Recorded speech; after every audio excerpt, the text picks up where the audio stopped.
Hello dear students, मैं हूं मिथिलेश कुमार और आप सभी लोगों का स्वागत करता हूं उदित फार्मेसी के ऑनलाइन लर्निंग प्लेटफॉर्म पर। कैसे हैं आप सभी लोग? आशा करता हूं अच्छे होंगे, स्वस्थ होंगे और मस्त होंगे। डी फार्मा फर्स्ट ईयर का सब्जेक्ट है ह्यूमन एनाटॉमी एंड फिजियोलॉजी, जिसका टॉप 100 इंपॉर्टेंट एमसीक्यू का क्लास चल रहा है, जिसका ये सेकेंड क्लास है। सेकेंड क्लास में फर्दर हम लोग इंपॉर्टेंट जो प्रीवियस ईयर में पूछे हुए 20 इंपॉर्टेंट महत्वपूर्ण कह सकते हैं वेरी वेरी इंपॉर्टेंट एमसीक्यू करने वाले हैं। इसी लेवल का एमसीक्यू आपके एग्जाम में आता है, तो आप एक बार हो सके तो नंबरिंग कर लीजिए 1 to 20 तक, एंड आप लोग एनालाइज कीजिएगा कि कितने क्वेश्चन आप सही कर पा रहे हैं और कितना क्वेश्चन आपका सही नहीं हो पा रहा है। ठीक है, एंड जो लोग पढ़े हुए हैं रिवीजन हो जाएगा, नहीं पढ़े हुए हैं याद कर लीजिए, हूबहू शायद क्वेश्चन आपको यहाँ से देखने को मिल जाए। डी फार्मा फर्स्ट ईयर 2025 के लिए इंपॉर्टेंट है। चलिए, तो सेकेंड क्लास का क्वेश्चन यहाँ से स्टार्ट हो रहा है। Lungs have large number of narrow tube called. Lungs के पास बहुत सारे छोटे छोटे नैरो ट्यूब्स होते हैं, उसको हम लोग क्या कहते हैं? एल्वियोलाई कहते हैं, ब्रोंकियोल्स कहते हैं, ब्रोंकाई कहते हैं या ट्रैकिया कहते हैं? बताइए। तो लंग्स की आप इमेज देखोगे तो ये आपका लंग्स है, लंग्स के अंदर ये ब्रोंकाई होता है। ठीक है, ब्रोंकाई आपके छोटे छोटे प्राइमरी सेकेंडरी में जाते हैं। फिर ब्रोंकियोल्स, ब्रोंकियोल्स नैरो ट्यूब जो होता है वो ब्रोंकियोल्स कहलाता है। देखो, नैरो ट्यूब, नैरो ट्यूब पूछ रहा है। जैसे मान लो ये आपका ट्रेकिया है, तो ट्रेकिया आपका ब्रोंकाई में कन्वर्ट हुआ, फिर ब्रोंकाई में कन्वर्ट, ये इसके जो ब्रांचेस है ना नैरो ट्यूब्स, एकदम नैरो नैरो ट्यूब जैसा, वो ब्रोंकियोल्स कहलाएगा, वो आपका ब्रोंकियोल्स कहलाएगा।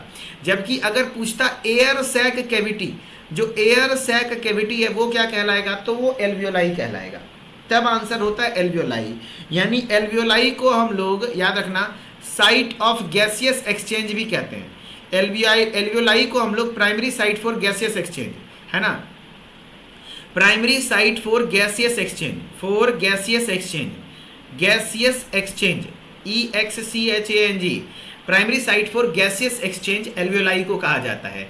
जबकि ब्रोंकियोल्स ये आपके large number of narrow tubes होते हैं। जबकि मैं ट्रेकिया की बात करूं तो इसको हम लोग विंड पाइप के नाम से जानते हैं, विंड पाइप, विंड पाइप के नाम से जानते हैं, ध्यान रखना। ट्रेकिया को विंड पाइप के नाम से जानते हैं। ठीक है, पहला क्वेश्चन क्लियर हो गया। दूसरा क्वेश्चन एग्जाम में आया हुआ था, in which part of body digestion of protein begins. Body के किस पार्ट में डाइजेशन, किसका? प्रोटीन का डाइजेशन शुरुआत होता है। प्रोटीन का डाइजेशन का शुरुआत pancreas, stomach, small intestine, large intestine. जवाब दीजिए, प्रोटीन का डाइजेशन कहाँ से शुरू होता है? In which part of body digestion of protein begins. Protein का डाइजेशन कहाँ से शुरू होता है? तो प्रोटीन का डाइजेशन दोस्त आपके स्टोमक। जितने भी बच्चे आंसर कर रहे हैं वेरी गुड। पॉ से प्रोटीन, पॉ से पेट, ऐसे याद रख लेना, है ना। वैसे अगर बोलेगा डाइजेशन कहाँ से शुरू होता है सिंपली, तब बोलना माउथ, तब तो माउथ से ही होता है, क्योंकि माउथ में भी सलाइवरी एमाइलेज एंजाइम है और फिर मैकेनिकल डाइजेशन भी होता है। लेकिन अगर स्पेशली प्रोटीन की मैं बात करूं तो प्रोटीन, पॉ से प्रोटीन, पॉ से पेट, यानी स्टोमक से। कैसे याद रखना, ध्यान रखना। देखो, प्रोटीन का पाचन जो होता है वो पेप्सिन नाम का एंजाइम करता है, एंड आपके पेट में HCl सिक्रीट होता है, गैस्ट्रिक जूस में एसिड होता है, पता है ना, हाइड्रोक्लोरिक एसिड होता है, एंड यही हाइड्रोक्लोरिक एसिड पेप्सिनोजेन को पेप्सिन में कन्वर्ट करता है, एंड ये पेप्सिन आपका प्रोटीन को डाइजेस्ट करने वाला एंजाइम है। ठीक है, हाँ जी। एंड आप हमें बताओ गैस्ट्रिक पीएच कितना होता है? गैस्ट्रिक पीएच, गैस्ट्रिक पीएच मतलब क्या हुआ सर? कि पेट के अंदर का पीएच मान कितना होता है? जो HCl, तो बहुत हाईली एसिडिक होता है, 1.2 to 1.8। अगर इतने पीएच का HCl आपके हाथ पे गिरा दिया जाए ना तो आपका हाथ झरक जाएगा, है ना। लेकिन पेट में क्यों नहीं कुछ होता है? क्योंकि आपके पेट में म्यूकस का लेयर प्रेजेंट है, वो म्यूकस लेयर HCl उसका कुछ नहीं बिगाड़ सकता। ठीक है, चलो, पीएच ऑफ सलाइवा, सलाइवा का पीएच वैल्यू कितना होता है? जो आपका लार है, तो लार का जो होता है वो 6.8, लगभग न्यूट्रल के समान होता है। 6.8 से लेकर के 7.2 के लमसम होता है। तो आपका पीएच जो सलाइवा का है ना, लार का, तो लार में कौन सा एंजाइम बताओ? सलाइवा में आपका सेलिवरी एमाइलेज, सेलिवरी एमाइलेज नाम का एंजाइम पाया जाता है, ध्यान रखना। सेलिवरी एमाइलेज नाम का एंजाइम पाया जाता है। ये जो सेलिवरी एमाइलेज है इसका एक और नाम होता है पटाइलिन, टाइलिन, टाइलिन नाम का एंजाइम होता है। ठीक है, और ये किसको डाइजेस्ट करता है? तो स्टार्च, जो आपका स्टार्च है इसको किस में कन्वर्ट करता है? माल्टोज में, माल्टोज में। एंड कितना परसेंट? लगभग 30% स्टार्च का डाइजेशन माउथ में ही हो जाता है ना। हाँ जी, तो ध्यान रखना। एंड सलाइवा किसके द्वारा प्रोड्यूस किया जाता है? तो सेलिवरी ग्लैंड के द्वारा। किसके द्वारा? सेलिवरी ग्लैंड के द्वारा। एंड सेलिवरी ग्लैंड यानी लार ग्रंथि। अच्छा, लार ग्रंथि की संख्या कितनी होती है बताओ? लार ग्रंथि की संख्या कितनी होती है? तो टोटल 3 पेयर पाया जाता है ना, यानी टोटल 6 को। सब मैंडिबुलर, सबलिंगुअल और parotid. Very good. Next question है, meninges that surrounds the brain is known as. बताओ वो मेनिंजेस जो कि ब्रेन को सराउंड करता है वो क्या कहलाएगा? Cranial meninges, spinal meninges, both of them या none of these? None of the above. बताओ meninges that surrounds the brain is known as. Meninges जो कि ब्रेन को सराउंड करता है वो आपका क्रेनियल मेनिंजेस कहलाएगा।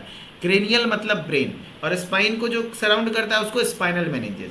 ये देखो आपका क्रेनियल मेनिंजेस है, ये आपके ब्रेन है। एंड ब्रेन में आपको दिख रहा होगा बाहर बाहर जो लेयर चल रहा है, ये आपके क्रेनियल मेनिंजेस होते हैं।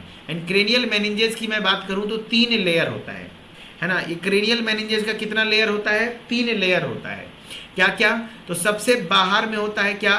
ड्यूरामेटर, उसके बाद अरेक्नॉइड मैटर, उसके बाद पिया मैटर। याद रखना है ना। तो ध्यान रखना कि आपका इस तरीके से सबसे बाहर में क्या है? ड्यूरामेटर, उसके बाद ये सीक्वेंस भी पूछा जाता है, अरेक्नॉइड मैटर, उसके बाद पिया मैटर। अरे भाई पिया वाला मैटर जो भी करोगे, पिया के साथ क्या किया? रत दिया बुता के पिया काका किया। गाना भी सुने होंगे। हाँ, तो जो बुता के पिया काका किया, कहाँ बाहरी करेगा कि अंदर? तो सबसे इनर लेयर पिया मैटर, पिया के साथ जो भी मैटर होगा वो अंदर होगा, है ना। हाँ, तो याद रखना पिया मैटर। अरे गाना सुने हो ना, हम गाना गाए, हम किसी से पूछ नहीं रहे, है ना। हाँ, पिया मैटर। पवन सिंह से पूछा कि आप अश्लील गाना गाते हैं? तो बोला कि नहीं। तो बोला ये जो गाना गाए हैं, रात दिया बुता के पिया काका किया, इसका मतलब क्या है? तो बोलता है रात दिया बुता के पिया, जो कह रहा है इसमें कवि का तात्पर्य था कि लड़की से पूछा जा रहा है कि उसका पिया क्या किया। तो जरूरी है पिया कुछ और करेगा जो आप सोच रहे हो सके गुड़बे दबाया होगा, गुड़ दबाया होगा। तो पत्रकार पूछा बताइए सर आप क्या किए थे? तो बोलता है धुर मारे लारे फराठी। तो आप गुड़ दबाए थे कि तेल लगाए थे माथा में? है कि नहीं? हाँ, भोजपुरी वाला सब है ना, तनी को है।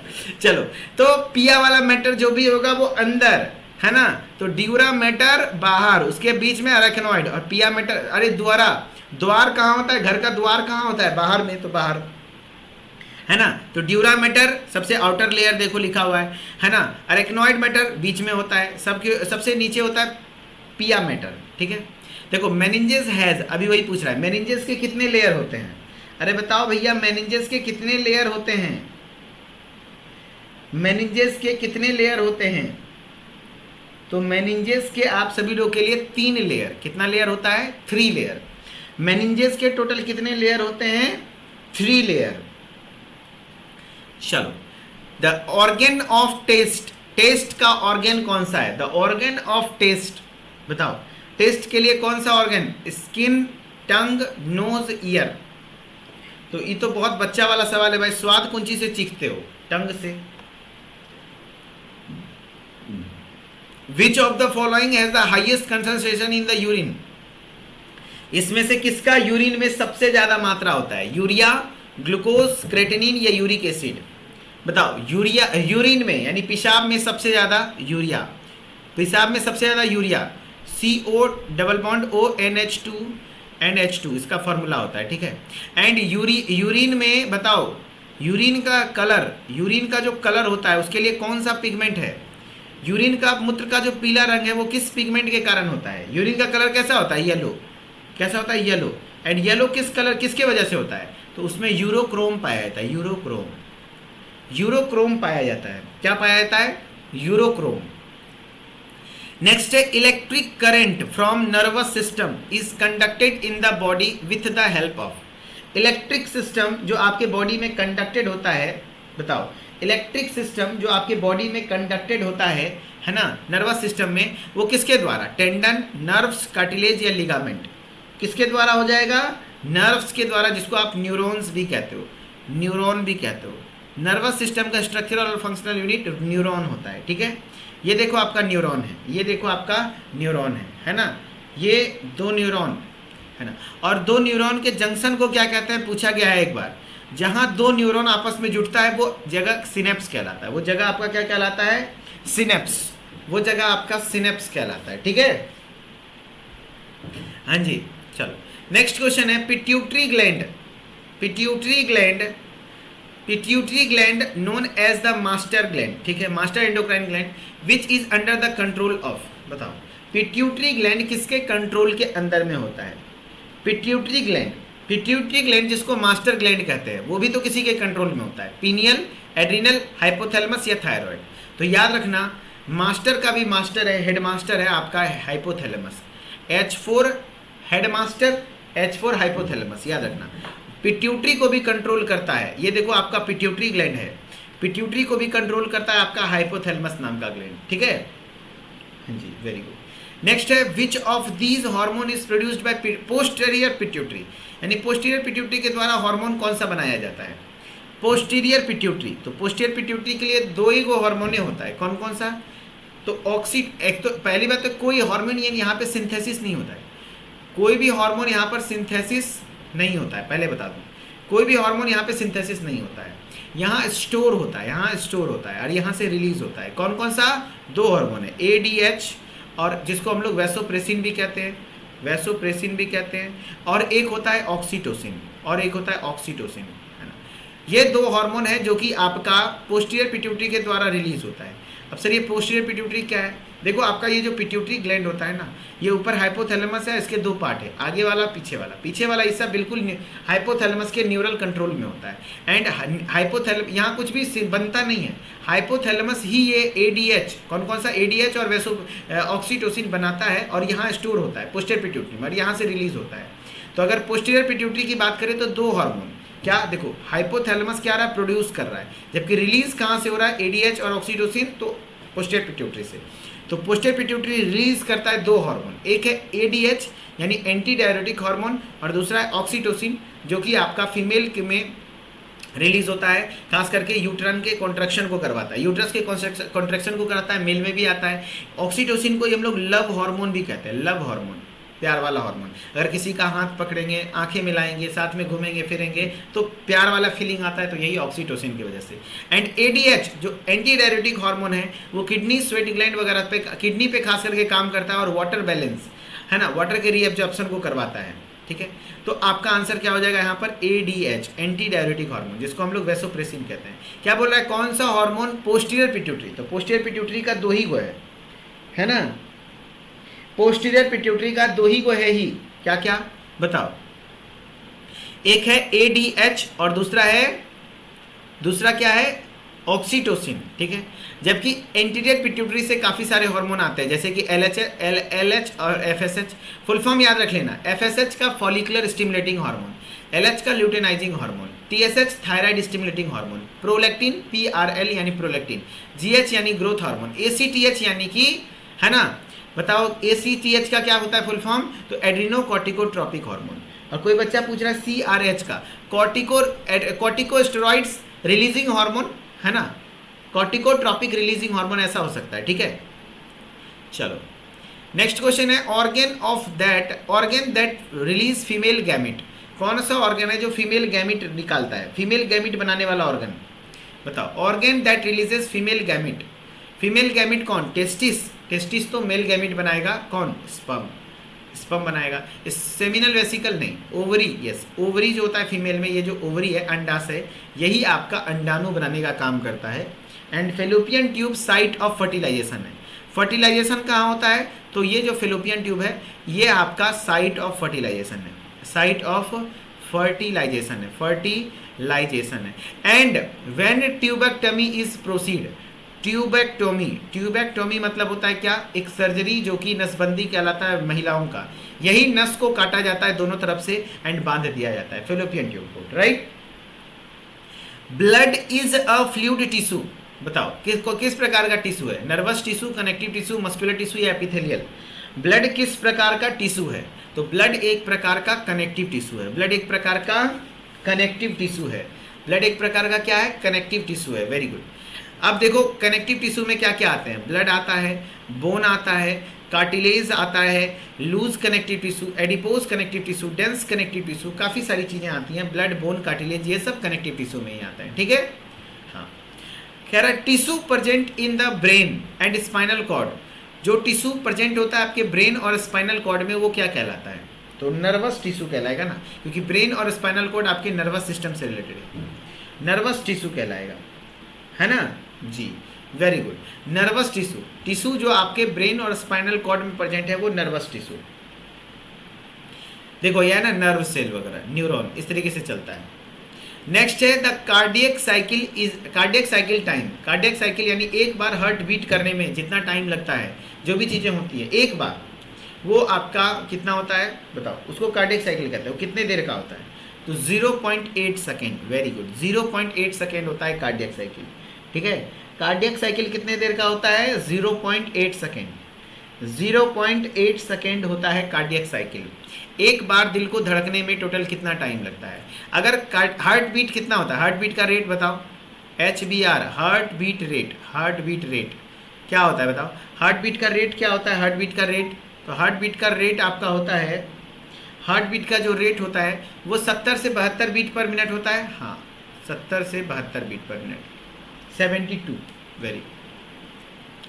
अब देखो ये कार्डियक साइकिल जो दिया गया है वो कार्डियक साइकिल इस तरीके से आपका होता है ना, 0.8 सेकेंड। इसमें दो फेज होते हैं, एक आर्टेरियल एक्टिविटी और एक वेंट्रिकुलर एक्टिविटी। उतना डिटेल आपको याद नहीं रखना है, बस कार्डियक साइकिल याद रखना है, ठीक है। चलो, the system includes all the glands that secrete hormone, बताओ वो सिस्टम क्या कहलाएगा जो हार्मोन सिक्रीट करता है। ऐसे ग्लैंड्स जो कि हार्मोन सिक्रीट करते हैं वो क्या कहलाएंगे बताओ, ऐसे ग्लैंड, ऐसे सिस्टम जिसमें ग्लैंड्स पाया जाता है जो कि हार्मोन बनाते हैं, वो एंडोक्राइन या एक्सोक्राइन। तो मैंने बताया था ग्लैंड्स दो टाइप के होते हैं, ग्लैंड्स दो टाइप का होता है, एक होता है इंडोक्राइन और एक होता है एक्सोक्राइन, एक होता है इंडोक्राइन और एक होता है एक्सोक्राइन। इंडोक्राइन जो होता है वो आपका क्या रिलीज करता है, हार्मोन, वो हार्मोन, जबकि एक्सोक्राइन क्या रिलीज करता है, एंजाइम, एंजाइम। तो यहाँ आंसर क्या हो जाएगा बताओ, यहाँ आंसर क्या हो जाएगा, तो यहाँ आंसर हो जाएगा जो ग्लैंड्स आपके हार्मोन सिक्रेट करे वो एंडोक्राइन, वो एंडोक्राइन, वेरी गुड। एंड ध्यान रखना आप सभी लोग ध्यान रखना, ये जो एंडोक्राइन है ये हार्मोन है ना, हार्मोन सिक्रेट करता है। Example pituitary gland, adrenal gland, thyroid gland. Exocrine gland जो एंजाइम बनाता है, जैसे सेलिवरी ग्लैंड एंजाइम बनाना है, सेलिवरी एमाइलेज, जैसे लीवर। चलो, तो वही बोल रहा है, देखो यहाँ लिखा हुआ है प्रॉपर अच्छे तरीके से, क्या होता है एंडोक्राइन ग्लैंड्स जो सिक्रीट करते हैं वो हार्मोन्स करते हैं, और ये endocrine glands do not have duct, इसमें डक्ट नहीं होता, ये अपना सिक्रीशन डायरेक्टली है ना कहाँ देते हैं, directly into the interstitial fluid या तो ब्लड में देते हैं। Hormone diffuses into the blood stream, सीधा ब्लड में जाता है और वहाँ पर काम करता है। इंडोक्राइन ग्लैंड्स इंक्लूड जैसे pituitary gland, thyroid gland, parathyroid, adrenal, pineal gland, ये सब चीज़ें आ जाती हैं। चलो नेक्स्ट क्वेश्चन है, which cell organelle does not contain DNA, इसमें से कौन सा सेल ऑर्गेनेल है जिसमें डीएनए नहीं होता, जिसमें डीएनए नहीं होता है बताओ, इसमें से कौन सा सेल ऑर्गेनेल है जिसमें डीएनए नहीं होता है। Which cell organelle does not contain DNA, lysosome, chloroplast, nucleus, mitochondria. आप लोग आंसर करो, which cell organelle do not contain, does not contain DNA, तो आपका क्लोरोप्लास्ट और माइटोकॉन्ड्रिया तो सेमी ऑटोनोमस है, न्यूक्लियस में तो होगा ही, लाइजोसोम भैया नहीं होगा, लाइजोसोम नहीं होगा। अरे भैया क्लोरोप्लास्ट में होता है, आपको मैं बता दूं सेमी ऑटोनोमस मतलब क्या होता है पता है, सेमी ऑटोनोमस दो गो है, एक है माइटोकॉन्ड्रिया और दूसरा है क्लोरोप्लास्ट। क्यों इस दोनों को बोलते हैं, क्योंकि इसके पास खुद का डीएनए और खुद का राइबोसोम होता है, तो खुद का प्रोटीन सिंथेसिस भी कर सकता है, खुद का जेनेटिक मटेरियल है, जीने के लिए सफिशिएंट है, इसीलिए सेमी ऑटोनोमस कहलाता है। न्यूक्लियस तो भरा पूरा है भैया, इसके अंदर क्रोमोसोम है तो पूरा होगा। लाइजोसोम भैया एक सिंगल वेसिकल टाइप का स्ट्रक्चर होता है, जिसको हम लोग suicidal bag of the cell भी कहते हैं, suicidal bag of the cell है ना, क्योंकि इसमें हाइड्रोलाइटिक एंजाइम्स प्रेजेंट होता है ना, हाँ सेल को सुसाइड करा सकता है, सेल को डाइजेस्ट कर सकता है, लाइजोसोम, जिसमें डीएनए नहीं होता है। क्वेश्चन है, name the longest and heaviest bone of the body, longest और हैवीएस्ट यानी सबसे बड़ी हड्डी और सबसे हैवी वाली हड्डी है ना, बताओ वो कौन सा है, सबसे मजबूत भी बोल देगा तो चलेगा, फ्यूब्यूला, फीमर, टिबिया, इलियम। तो याद रखना आपके जांग की हड्डी जो ये होती है ना फीमर, ये इस हड्डी का नाम क्या है, फीमर है। ये फीमर सबसे लंबी, चौड़ी और सबसे मजबूत हड्डी, सबसे मजबूत हड्डी आपका ये होता है, स्ट्रॉन्गेस्ट एंड लॉन्गेस्ट बोन आपका हो जाएगा क्या, femur. Name the longest and heaviest bone in the body, तो फीमर। चलो, what is the average life span of RBC? RBC के एवरेज लाइफ स्पैन क्या है? 8 से 10 दिन, 4 मंथ्स, 6 ईयर्स या 2 साल। इसमें काफ़ी सारे बच्चे जब एग्जाम में पूछा गया था तो कन्फ्यूजन में आ गए थे। सर आप तो पढ़ाए थे 120 दिन, सर आप तो पढ़ाए थे 120 दिन। अरे भैया 120 दिन को महीने में कैलकुलेट करो। कोई बोल रहा है 8 से 10 दिन 120 दिन को महीने में कैलकुलेट करो, 30 चौक 120, एक महीने में लगभग 30 दिन, 30 चौक 4 मंथ तो ऑप्शन में दिया था। हाँ, वैसे जो बच्चे अगर जो थोड़ा सा अटेंटिव थे, एक्टिव थे, तो उन्होंने सही आंसर किया था बी, 4 मंथ्स। बहुत बढ़िया, वेरी गुड। नेक्स्ट क्वेश्चन है, विच of the following gases is released out during the process of respiration? Respiration के दौरान, सांस लेने के दौरान, है ना, कौन सा गैस आउट होता है यानी बाहर निकलता है? कौन सा gas? Which of the following gases is related out during the respiration? बताओ। Oxygen, hydrogen, carbon dioxide. तो मेजर मात्रा में, ये निकलता तो सब कुछ है लेकिन सबसे ज़्यादा मेजर मात्रा में आपका कार्बन डाइऑक्साइड, मेजर अमाउंट में कार्बन डाइऑक्साइड होता है। Hydrochloric acid is secreted bye? Hydrochloric acid किसके द्वारा सिक्रीट होता है बताइए? हाइड्रोक्लोरिक एसिड किसके द्वारा सिक्रीट होता है? Hydrochloric acid is secreted by zymogen cell, oxyntic cell, Kupffer cell, mucous cell. तो बता देना भाई, hydrochloric acid is secreted by, तो हाइड्रोक्लोरिक एसिड जो होता है वो आपके ऑक्जेंटिक कोशिका, इसी को हम लोग पेराइटल सेल भी कहते हैं, इसी को हम लोग पेराइटल सेल, जो कि आपके स्टोमक के लेयर में होता है, ऑक्जेंटिक सेल के द्वारा रिलीज होता है ना। ऑक्जेंटिक सेल के द्वारा HCl सिक्रेट होता है स्टोमक में, जो कि आपका pH 1.2 to 1.8 होता है, राइट। चलो, तो फाइनली आपको सेकेंड लेक्चर में जो 20 क्वेश्चन प्रैक्टिस करवाना था मैंने करवा दिया। उम्मीद करता हूँ आपको अच्छे लगे होंगे class, and thank you so much guys, आप सभी लोग इतने रात तक भी अच्छे तरीके से पढ़ रहे हैं। Thank you so much, bye, take care. And Mithilesh sir official Instagram ID है, वहाँ से भी आप लोग कनेक्टेड रहिए। Okay, thank you, good luck, अच्छे से पढ़िए और खूब आगे बढ़िए। Okay, thank you.